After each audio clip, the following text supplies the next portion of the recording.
होली की आत्मा। बचपन से शहर में रहने वाला मनोज इस साल होली की छुट्टियों में अपने गांव दुर्गापुर वापस आता है, जहां उसे देख पूरा गांव खुशी से झूम उठता है। जब गया था तब इतना सा था और अब देखो कितना बड़ा हो गया है। हाँ सरपंच जी, जब मैं गया था तब आप भी बहुत जवान थे और अब देखो कितने बूढ़े हो गए हैं आप। चलो चलो बढ़िया है, बच्चा घर वापस आ गया। इसी खुशी में आज रात पार्टी होगी।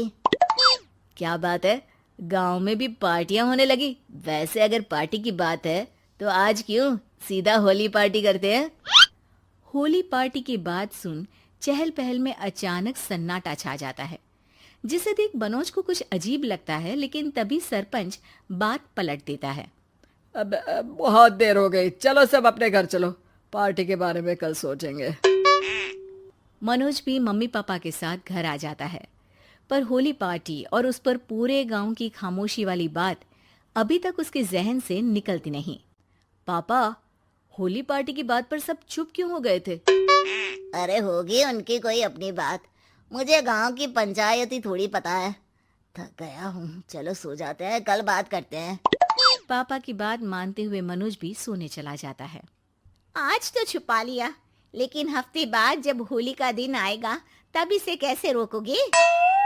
अगली सुबह सूरज के साथ ही मनोज भी गांव घूमने निकल जाता है, जिस पर रास्ते में उसे अपनी ही उम्र के कुछ लड़के भी मिलते हैं, जिनसे दोस्ती कर अब वो उनके साथ घूमने लगता है।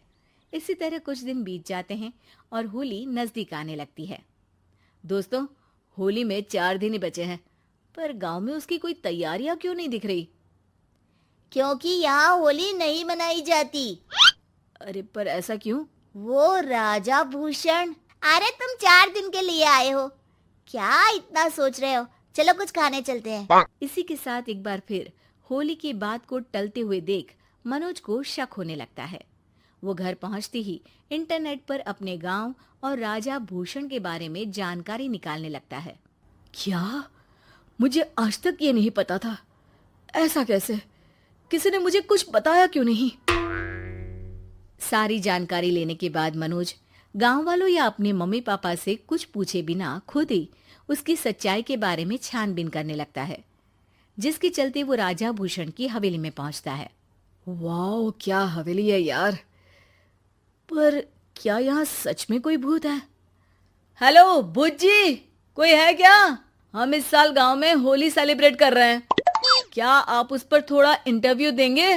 मनोज के ऐसा बोलते ही गांव में तूफान उठ जाता है और हवेली में रखी सारी चीजें हिलने लगती है। एक अदृश्य शक्ति मनोज को धक्का देकर हवेली से बाहर निकाल दरवाजा बंद कर लेती है। ये सब देख मनोज हैरान रह जाता है। क्या अभी मुझे हवा ने धक्का देकर बाहर निकाल दिया?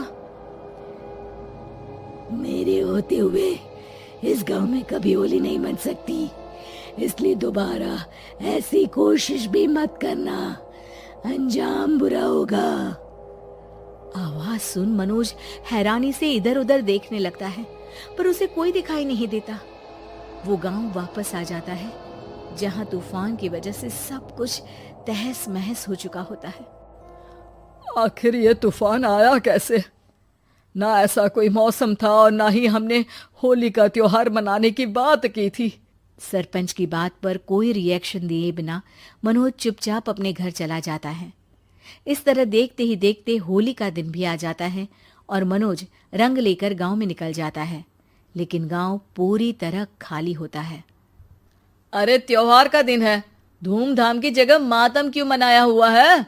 मनोज की आवाज सुन सब अपने घर की खिड़कियां खोल के घर के अंदर से ही उसे वापस जाने के लिए कहने लगते हैं, पर वो किसी की नहीं सुनता।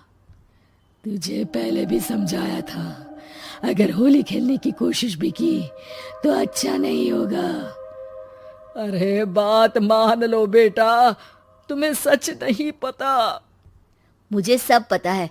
सालों पहले इस राजा ने एक अंधविश्वास फैलाया और आप लोग आज तक उसे मानते आ रहे हो। अरे बेटा, जब तुम पैदा भी नहीं हुए थे उससे भी बहुत पहले से इस गांव पर होली का श्राप है।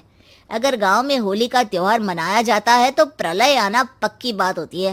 राजा भूषण इस सब में नहीं मानते थे और त्योहार मनाने लगे, जिसके चलते होली वाले ही दिन पहले उनके बेटे की और फिर उनकी मृत्यु हो गई। तभी से गांव की रक्षा के लिए उनकी आत्मा उस हवेली में रह रही है। सबकी बातें सुन मनोज उलझन में पड़ जाता है। सोचना भी मत मनोज, अगर तुमने इस परंपरा को तोड़ने की कोशिश भी की तो उसका परिणाम इस गांव और गांव के लोगों के लिए अच्छा नहीं होगा। मुझे भी यकीन नहीं हो रहा कि आप लोग एक बेतुकी बात को मानकर सालों से रंगों के त्योहार को मातम की तरह मनाते आ रहे हो। मनोज किसी की कोई बात ना मानते हुए पूरे गांव में रंग बिखेर देता है, जिसके तुरंत बाद वहां तूफान के साथ बिजलियां गरजने लगती है। अचानक मौसम में ऐसा बदलाव देख जहां मनोज कंफ्यूजन में आ जाता है, वहीं गांव वाले डर से सहम जाते हैं।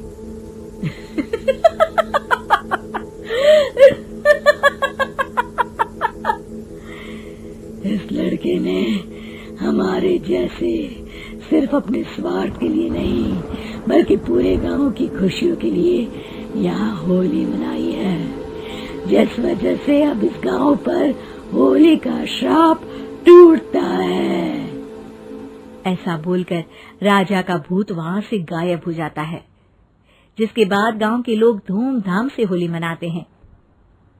खुशियों के रंग गांव में बिखरे ही होते हैं कि अगली सुबह अचानक मनोज कहीं गायब हो जाता है और एक बार फिर गांव में होली का नया राज शुरू हो जाता है।